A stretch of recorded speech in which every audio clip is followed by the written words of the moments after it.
Hai,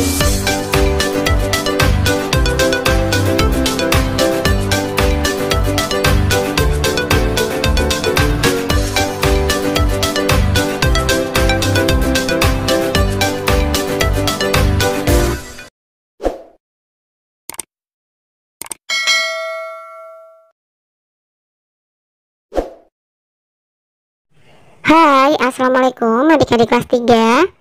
Pada video kali ini kita akan belajar tema 2, subtema 3, pembelajaran 5. Siti dan teman-temannya akan berkunjung ke tempat penjualan tanaman. Mereka mendapat tugas untuk mewawancarai penjual tanaman. Siti dan Edo mengenal penjual tanaman di dekat sekolah. Nama penjual tanaman tersebut adalah Pak Didi. Mereka mendiskusikan pertanyaan yang akan diajukan. Pertanyaan yang telah disepakati ditulis pada tempat yang tersedia. Yuk kita bantu Siti menuliskan pertanyaannya. Misalkan saja 1. Mengapa Bapak memilih usaha menjual tanaman? 2. Apa saja jenis tanaman yang dijual? 3. Siapa saja orang yang membeli tanaman? 4. Kapan biasanya ramai pembeli tanaman? 5. Bagaimana perkembangan harga tanaman? Nah, wawancarailah penjual tanaman di sekitar sekolahmu menggunakan pertanyaan yang sudah ditulis. Nah, ini hanya sekedar contoh wawancara ya. Siti berkata, "Selamat siang Pak Didi." "Selamat siang anak-anak, ada yang bisa saya bantu?" tanya Pak Didi. "Oh iya Pak Didi, saya ingin menanyakan tentang penjualan tanaman. Boleh kan Pak?" tanya Siti. "Silahkan, tanyakan saja. Apa saja yang ingin kalian ketahui tentang penjualan tanaman?" tanya Pak Didi kembali. Edo berkata, "Begini Pak Didi, mengapa Bapak memilih menjual tanaman daripada menjual barang yang lain?" Pak Didi menjawab, "Banyak memang barang yang dapat dijual. Namun saya memilih menjual tanaman karena sangat mudah perawatannya." Siti bertanya, "Kalau boleh tahu apa saja jenis tanaman yang dijual Pak?" "Saya menjual berbagai tanaman. Ada tanaman bunga, buah, dan tanaman hias," jawab Pak Didi. "Siapa saja yang biasanya membeli tanaman Bapak?" tanya Budi. "Ada banyak orang yang sudah membeli tanaman yang saya jual. Paling banyak tentunya warga masyarakat yang membeli tanaman hias," jelas Pak Didi. "Kapan biasanya pembeli ramai membeli tanaman Bapak?" tanya Edo. Pak Didi menjawab, "Biasanya sih pembeli ramai pada saat hari libur seperti hari Minggu." Budi bertanya, "Kalau boleh tahu bagaimana perkembangan harga tanaman saat ini Pak?" "Seperti biasanya harga tanaman yang saya jual sering naik dan turun. Misalnya saja saat awal musim penghujan biasanya harga tanaman naik karena banyak yang membeli tanaman," jawab Pak Didi menjelaskan. "Wah, terima kasih informasinya Pak Didi. Kami jadi lebih tahu tentang penjualan tanaman," kata Siti. "Sama-sama nak, saya juga senang membantu kalian," jawab Pak Didi. Nah, ceritakanlah hasil wawancara dengan penjual tanaman dengan lafal dan intonasi yang tepat.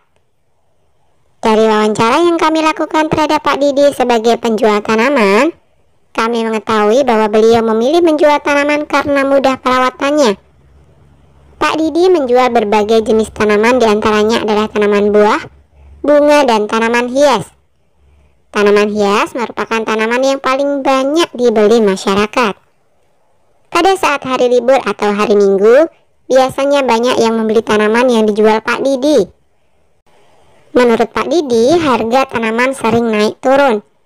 Namun, harga tanaman biasanya naik saat awal musim penghujan, karena banyak yang ingin menanam tanaman. Amati daftar tugas pada tabel berikut. Ada belajar, menyiram tanaman, mencari nafkah, merawat keluarga, menghormati orang tua, mencintai anak, melindungi keluarga, merapikan mainan, menyiapkan makanan, merapikan tempat tidur, membersihkan kamar, dan menyiapkan tas untuk sekolah. Kelompokkanlah tugas-tugas tersebut berdasarkan peran anggota keluarga pada tabel yang tersedia. Ayah, tugasnya adalah 1. Mencintai anak, 2. Mencari nafkah, 3. Melindungi keluarga, 4. Membersihkan kamar, 5. Merawat keluarga. Tugas ibu, mencintai anak, menyiapkan makanan, menyiram tanaman, mencari nafkah, melindungi keluarga, merapikan tempat tidur, membersihkan kamar, dan merawat keluarga. Sedangkan tugas anak, belajar, menghormati orang tua, menyiram tanaman, merapikan tempat tidur, membersihkan kamar, merapikan mainan, dan menyiapkan untuk tas sekolah. Nah, tulislah pengalamanmu menjalankan tugas berkaitan dengan peran dalam kehidupan sehari-hari di rumah. Nah, ini hanya sebuah contoh ya. Aku mendapat tugas membantu ibu mengepel lantai. Lantai rumah biasanya dipel setiap 3 hari sekali atau jika lantai sudah terlihat kotor. Aku bersama ibu membersihkan seluruh ruangan yang ada di rumah. Saat mengepel lantai bersama ibu, aku merasa sangat senang karena membantu meringankan tugasnya. Buatlah garis bilangan untuk menyelesaikan penjumlahan di bawah ini. 1. Panjang sebuah ranting kayu 5 cm. Panjang ranting kayu berikutnya adalah 6 cm. Berapakah panjang kedua ranting kayu tersebut? 5 ditambah 6 sama dengan 11. 2. Edo mempunyai daun yang panjangnya 8 cm. Benny memegang daun yang panjangnya 8 cm. Berapakah panjang kedua daun tersebut? 8 ditambah 8 sama dengan 16. 3. Panjang selai rumput 9 cm. Panjang selai rumput lainnya 4 cm. Berapakah panjang kedua rumput? 9 ditambah 4 sama dengan 13. 4. Lani mengukur 2 batang lidi 7 cm dan 8 cm. Berapakah panjang kedua lidi? 7 ditambah 8 sama dengan 15. 5. Panjang sebuah cabai rawit 4 cm. Panjang cabai rawit berikutnya adalah 7 cm. Berapakah panjang kedua cabai rawit tersebut? 4 ditambah 7 sama dengan 11. Oke, sampai di sini dulu video kali ini ya. Sampai jumpa di video berikutnya.